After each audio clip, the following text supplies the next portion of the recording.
Hola, mi nombre es María Fernanda Velázquez Rivera y este es mi examen argumentativo oral de experimentación física. Mi matrícula es A014-11654. Pregunta 1. En el experimento de la etapa 1 del vaso de Mariotte, describe cómo se comportaba la velocidad con la que bajaba el nivel de líquido BH después de que el nivel de líquido pasaba la altura del tubo de presión atmosférica, altura H. Bueno, primero que nada, durante esta etapa del experimento comprobamos la ley de Torricelli, con la cual descubrimos que la gravedad de hecho es constante, y lo que se hizo en esta etapa fue, con paso de cada 5 centímetros, medir la velocidad con la que se iba descargando la botella. La botella estaba completamente cerrada, no tenía... No miento, estaba... Creo que estaba abierta, sí, estaba abierta. Y la velocidad era constante debido a que pues, se iba disminuyendo el líquido después de que pasaba la altura del tubo de presión atmosférica. Y ¿qué otra cosa? También lo que hicimos en la etapa 1 fue medir la velocidad con cronómetro así y con el software tracker.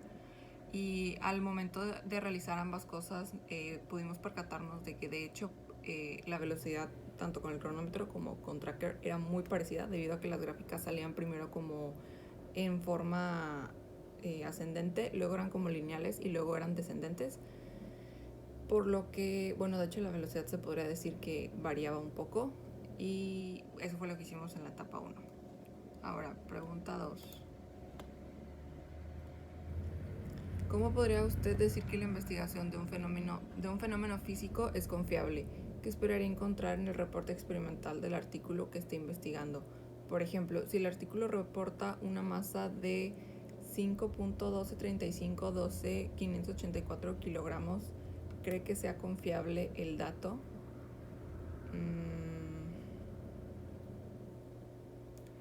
Primero que nada, para poder decir que la investigación de un fenómeno físico es confiable, se debe de tener las...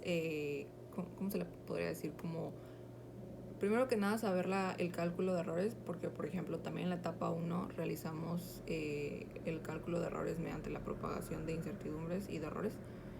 Y si, por ejemplo, si un reporte experimental me dice que una masa es 5.12 y todos los decimales completamente específicos, yo creo y puedo confirmar con lo que hemos visto durante el curso que igual y no sería confiable del todo. ¿Por qué? Porque siempre se tiene que añadir que hay una pequeña cantidad de incertidumbre, porque en todo lo que se mide siempre hay una pequeña cantidad de incertidumbre, debido a que no tenemos siempre el control por ejemplo, si se mide con una regla hay un pequeño espacio al principio, entonces si una persona no se da cuenta puede ocasionar un error sistemático o un error ahora sí que por no poner atención.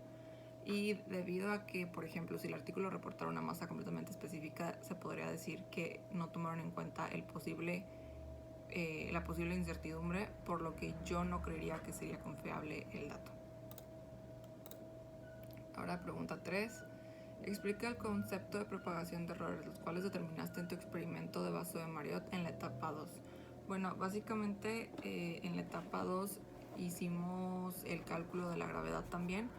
Hicimos con todas las mediciones de todas las gráficas en cada nivel.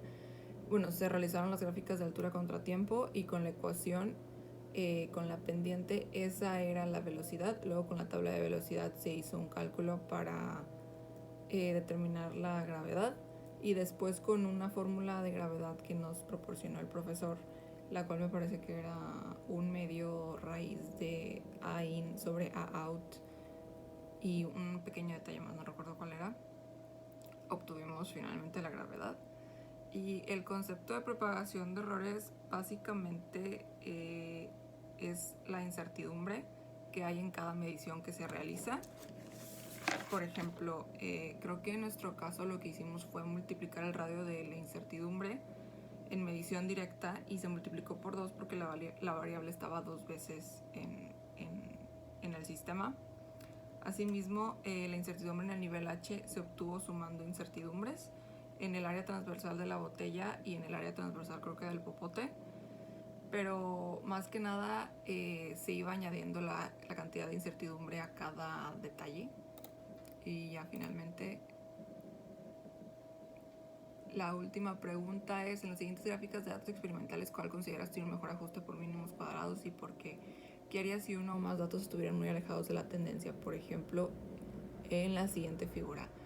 Ok, de la primera pregunta, la cual es de las gráficas, considero que la gráfica que tiene mejor ajuste por mínimos cuadrados es la B, debido a que los puntos o los datos experimentales no están tan separados ni tan dispersos, y si tuviera uno o más datos, como en la segunda pregunta, que estuvieran muy alejados, lo que tendría que hacer es ajustar el CD o ajustar